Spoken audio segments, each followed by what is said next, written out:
Mayong hapon, Western Visayas kag Negros Occidental, paglala sang baha sa 11 ka barangay sa Oton, Iloilo ginatudlo nga bangod sa flood mitigation structure sa Mohon Creek sa Iloilo City nga ginaligar nagpakitid sa alagyan sang tubig. Ini ang gintutukan ni Kim Salinas.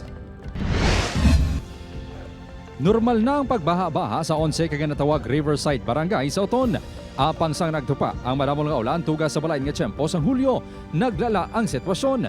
Mas manalom kag mas madugay mahubas ang tubig baha ang naeksperiensyahan sa mga pumuluyo. Ang ginatudlo nga kabangdanan sini ang tatlo ka seksyon sang flood mitigation structure nga ginatudlo nagpakitid sa Mohon Creek sa distrito sang Arevalo.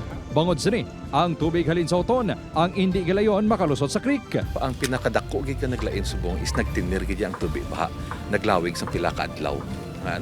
So it was days nga inconvenience sa aton pumuloyo. Sunod sa punong barangay sang Mohon Arevalo, ginakonsulta man sila sang DPWH. Apang wala ini nakakuha sang barangay permit antes ini nagsugod sang Enero 2025. Ang proyekto ang may tatukono ka seksyon. Ang Section 1 ang nagabalor sang masobra 143 million pesos. Ang Section 2 ang nagabalor sang masobra 119 million pesos.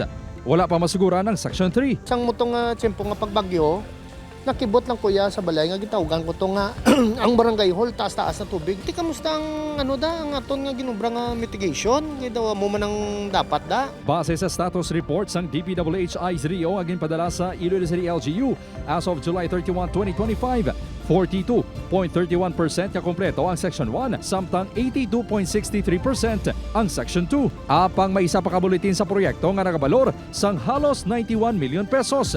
Wala ini sang project details kag hindi man ini makitan sa status report. Sunod sa alkalde sang Iloilo City, daw wala na sunod ang plano sang proyekto. Tinutuyo tani sini nga mangin isa ka esplanade o kon bike lane kag ambulance lane. Apang makitaan nga madamo sang plant boxes nga nabutang sa tunga. Hindi man kasulod ang salakyan and despite nga sa ila public hearing para ni sa ambulance.